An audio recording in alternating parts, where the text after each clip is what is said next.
Hello and welcome to this lecture. In the previous lecture, we saw introduction to Bayesian estimation, how you think of the parameter estimation problem in a Bayesian setting, assume the parameter to be a random variable, then think of this two-step choice. First, choose a parameter at random and then pick the samples according to that parameter, observe the samples, ask the question of what's the probability that the parameter was something given the samples is something else. You use Bayes rule to unravel that. Okay, so let's see a few examples. There's lots of interesting simple examples, slightly more complicated examples. So we'll see all these examples in this lecture. Okay, so first question is how to pick prior. There are generally 2-3 classes of priors that people will talk about. One is what's called a flat or an uninformative prior. Okay, so you just pick the prior to be flat. It's uniform over the range. So now you remember posterior is proportional to likelihood times prior. If prior is flat, then posterior is sort of roughly like likelihood. So you can expect something similar to maximum likelihood maybe, right? So something similar there, okay. Something else which is interesting is conjugate prior. Okay, conjugate prior is one of the most interesting classes of prior distributions out there. In many cases, people like to use conjugate priors. So in this case, you want the prior and the posterior to be from the same class of distributions. You remember we saw so many class of distributions, right? Gamma distribution, Poisson, normal, beta. We've seen so many classes of distributions.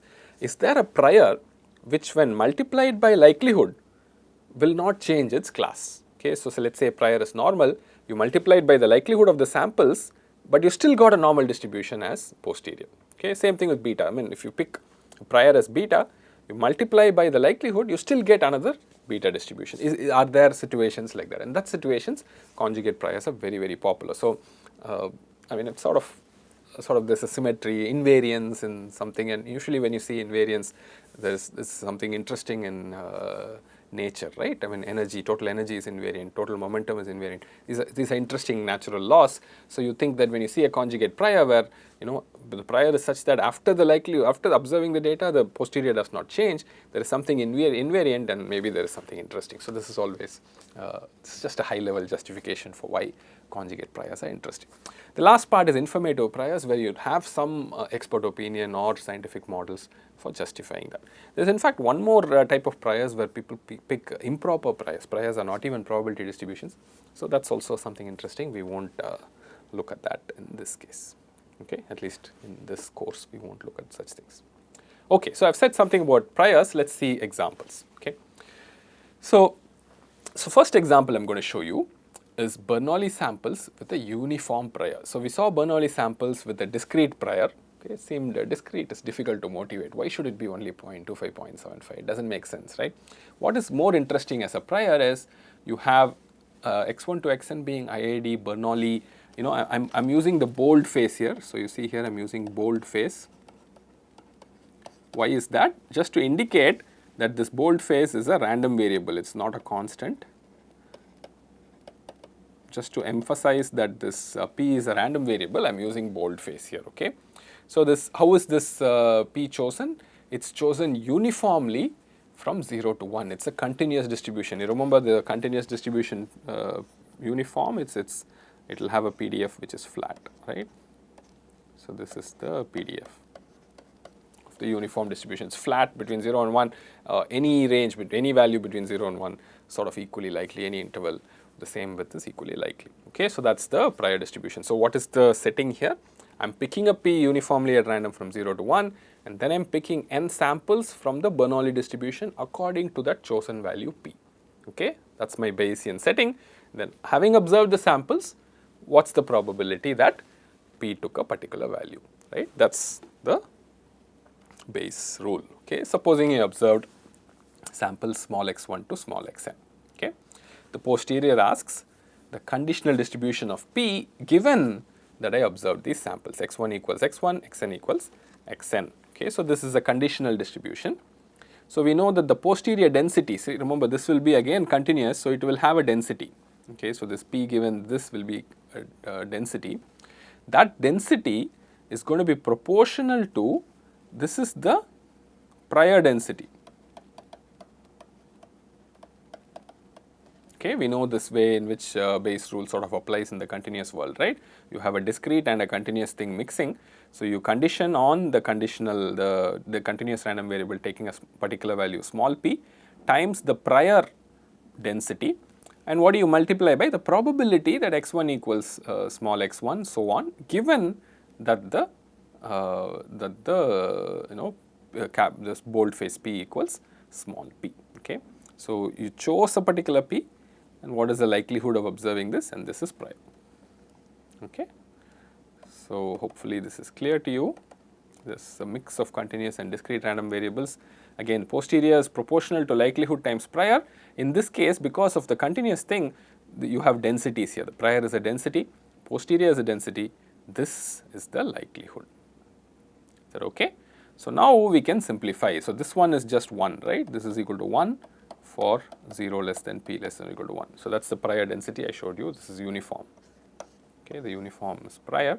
So, it is just 1. What about this guy? Given that the probability of a Bernoulli distribution, the Bernoulli p is actually a small value p, what is the probability that you observe x1 through xn? That is just p power w times 1 minus p power n minus w, where w is what? The number of ones in the samples, right? How many ones you saw in the samples? You raise the small p to that power. How many zeros you saw in the sample? It's n minus w. You raise 1 minus p to that power. So, that is the probability. And the prior is just 1, it just multiplied, it did not do anything. So, the posterior density is something that is proportional to p power w 1 minus p power n minus w for p between 0 and 1. Okay. So, this density we have seen before. You can go back and look at the densities that we saw before. A density, so notice this is a density, right? The PDF is proportional to p power alpha, let me not say alpha, w 1 minus p power n minus w for the range 0 less than p less than 1. So, this is the PDF which is the posterior density, okay, and w is some value, w could be 0, 1, 2, so on, right. So, some value here, and the PDF is proportional to this. This is a known distribution, this distribution is a beta distribution.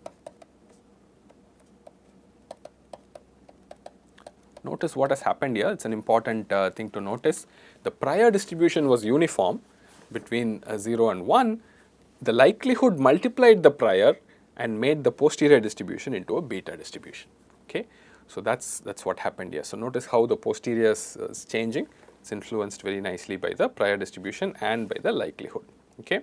So, the posterior density, so if you remember the beta parameter, right, what is the beta density? Beta of alpha comma beta, okay, is actually PDF is proportional to x power alpha minus 1, 1 minus x power beta minus 1 for x between 0 and 1. So, this is the beta density, okay.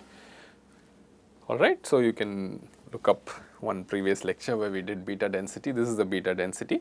So, here we have p power w 1 minus p power n minus w. So, the posterior density is actually a beta, or posterior distribution is actually a beta distribution with parameter alpha being w plus 1.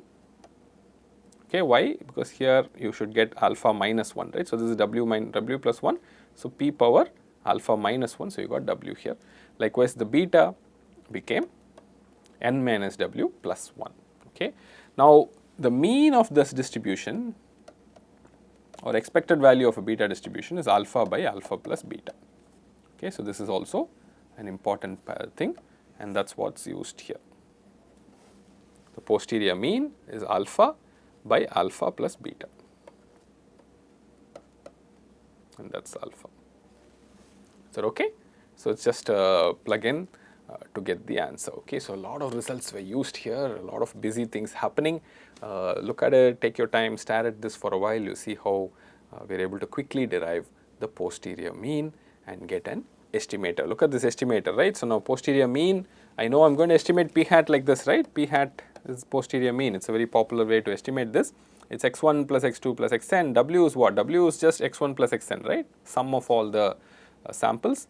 But there is this plus 1 and n plus 2. This plus 1 and plus 2 is there, that comes from the prior, right, that comes from the prior. So that is what you get. Okay. So, we can convert this posterior mean into a estimator, and you replace the small x's with the capital X's, right. That's the standard way in which we go to the estimator. So this p hat is x1 plus xn plus 1 divided by n plus 2. So some of you may remember the ML estimator, right. So what is p hat ML? It's actually x1 plus xn by n. Okay, so this is the estimator for the sample mean, isn't it? So notice how close these two are. Okay, how we started with some prior used beta distribution, this, that, all sorts of complicated things, but we got something very similar to the ML estimator that we had before. Okay, interesting, right? So the uniform distribution, like I mentioned, if you put a flat prior, what you get from the Bayesian setting will be very similar to the maximum likelihood setting in some sense. Okay, so I'm going to make a few more observations. Okay, so before that, we'll change the prior. Okay, so previously we had uniform 0, 1. I'm going to change the prior. I'll make the prior itself as beta alpha comma beta. Okay, so the prior is now not 1, it is proportional to p power alpha minus 1, 1 minus p power beta minus 1. The reason why this is interesting is the posterior is also a beta distribution. If the prior is a beta distribution, the posterior is also a beta distribution. It's very easy to see, right? The previous case, we saw how the likelihood was just 1 p power w, 1 minus p power n minus w, and the prior was just 1. Now in this case, the prior is not 1, it is p power alpha minus 1, 1 minus p power. So there's only p and 1 minus p, they will start adding. So you will get p power w plus alpha minus 1, 1 minus p power n minus w plus beta minus 1. Okay. So the posterior is now a beta density, and that beta has parameter w plus alpha and n minus w plus beta. So one of the things to remember is, if this beta, a special case of beta is also uniform. So we'll come to that a little bit later, but let me continue this, finish it off. So the posterior mean is w plus alpha. So in general, if you were to use a beta distribution as the prior for the Bernoulli P samples, you will get an estimate of this form. The alpha will go to the numerator, beta will come to the denominator, x1 plus xn will come. This is similar to the sample mean, similar to ML, except that there is this plus alpha in the numerator and plus beta in the denominator. Okay, so interesting variation. A few observations about the prior. Beta, like I said, is alpha beta is non-negative, and then PDF is proportional to p power alpha minus 1, 1 minus p power beta minus 1. An important question: how to pick alpha beta? Supposing you want to use the beta distribution in a Bernoulli sample setting. Okay, how do you pick alpha beta? Okay, I'm not going to answer that question now immediately. In the problem section, when I solve problems, I will show you one method to pick alpha beta. Okay, so there are lots of other methods as well. Many people use different philosophies and approaches, but I'll show you one approach which is reasonably good and popular in some settings. Okay, people use prior information. So alpha and beta is prior, right? It's a prior information. So it has to come from some scientific study or data or model or some expert analysis and knowledge and things like that. So how do you pick alpha beta? It's a very interesting question. So we'll see some solutions, one solution at least, later on when we solve problems. So notice, if alpha and beta are equal to 1, you get the uniform distribution. So a special case of the beta distribution is uniform. If alpha becomes 1, beta becomes 1, you just get 1, right? So the PDF is flat. Okay, uniform is a special case of the beta distribution. You get flat prior, estimator is same as what we saw before. If alpha and beta are equal to 0, okay, then you have an estimate that coincides with maximum likelihood. Okay, it's an interesting observation. Alpha and beta are equal, you have a symmetric prior, right? Symmetric about p equals half. Okay, so that's maybe an interesting property. You may have some symmetry in the problem, and that's always picking alpha equal to beta is very, very popular, because I think some symmetry, if you expect a symmetry, alpha equal to beta is popular, but sometimes symmetry may not happen, right? This p might be, incidence of some rare disease, in which case p is very small. So you want a very strongly asymmetric distribution. So then in that case, alpha and beta should not be chosen like this. Okay, so like I said, it depends on the problem, depends on what you expect your p to be with higher probability. So you may depend on n. You can in fact pick also alpha and beta to be depending on n. Okay, so this case is an interesting case. It's slightly advanced. Why you would like to pick alpha and beta to be square root n by 2? Turns out it's an interesting choice as well. Okay, so like I said, it seems interesting to play around with this choice of prior. it could be something interesting. In practice, it's quite useful. So we will see how to pick alpha beta in a specific problem case later on. But these are the various possibilities. You pick different types of alpha beta, you get different looking estimators. Okay, so that's all I wanted to say about the uniform distribution, the Bernoulli P samples, and the beta prior. Okay, so we are going to move on to another type of example for this Bayesian estimation. We have normal samples now. We've seen normal samples are really popular. They show up all the time. Normal samples with unknown mean and known variance. Okay, variance is known. So this x1 through xn is IID normal with unknown mean, which I'm going to denote as capital M, and sigma square. Why capital M? Again, just to emphasize this is a random variable. It's not a constant. And what am I going to pick as the distribution for that random variable? I will pick a normal distribution. Normal with mean mu naught and variance sigma naught squared. Okay. Notice what's happening here. There is a mean that I'm picking randomly as Gaussian, mean about mu naught. Okay, mu naught and sigma square, those are the normal distribution. Once I pick that, I go and pick samples according to the normal distribution with that mean and actual variance sigma square that's given to me. Okay. So we know the density here. The density is just 1 by root 2 pi sigma naught, whatever. That's the prior density. So this is the prior density. Okay, so prior density is known. What will happen to the posterior distribution? Okay, so let's say samples are x1 through xn. We have the sample mean, right? So this is something that we know. The posterior is m given x1 equals xn. Remember now this is continuous, everything is continuous now, right? Everything is a density, right? It's normal distribution, so x1 is continuous. So all these guys are also continuous. So this is also continuous, right? They are not discrete anymore. So there's no discrete continuous mix here. It's everything is continuous, so everything is density. Okay, so posterior density is proportional to prior density, and this is likelihood density. Everything is density. Okay, given capital M equals mu, what is the likelihood of x1 equals xn, etc. Okay, so this posterior density you can actually substitute in here. So if you look at f of x1 equals x1, xn equals xn, given m equals mu, this will just be e power. Of course, I'll say proportional to, because you'll have this 1 by root 2 pi, all that coming in. I'm not writing that down. Minus x1 minus mu whole squared by 2 sigma squared times e power minus. See, remember all these guys are independent, right? Independent. So you can just write it as f of x1 equals x1 given m equals mu times f of x2 equals x2 given m equals mu, so on, right? Product. So that's what I'm expanding here, 2 sigma squared, so on till e power minus xn minus mu whole squared by 2 sigma squared. Okay, so this is what the likelihood will work out to. Prior is just e power minus mu naught by 2 sigma naught squared. Okay, so you can add all these things. This, if you multiply, is the same as adding on the exponent. So that's what I've written here. Okay, so the posterior density has this form. It's e power minus some all these things, e power minus some all these things. Remember, it's a posterior density of m equals mu, right? So that's important to understand. So it's basically m given the s, right? The samples. Keep that in mind. So probable the density of m taking the value mu given s, given all these samples. Okay, so this if you call as s, given the samples, what's the density at mu given the samples, yes. So that's what it is. So mu is like this unknown, the value taken by the random variable, everything else is a constant, right? So mu naught, sigma naught, the small xn to xn are constants. Okay, a variable is mu. Okay, keep that in mind.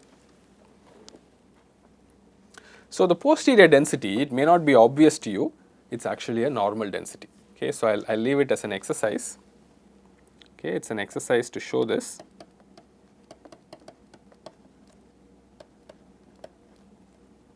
Show that posterior is normal.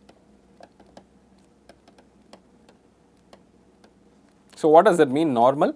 It has some form. This guy you can manipulate and make it proportional to e power minus mu minus some mu bar squared, mu bar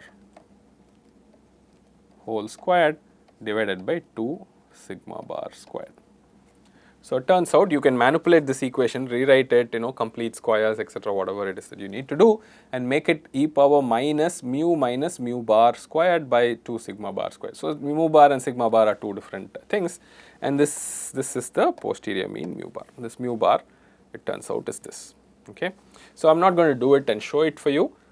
You can look it up, there may be answers given elsewhere, but it is also not very hard to do. It is just writing out that quadratic expression, normalizing it, throwing away all the constants, keeping only the mu in, you will get this form. It is a little bit complicated, particularly sigma bar is also a little bit more complicated than I would like, but this is the final expression that you get. Okay, look at how this expression is worked out.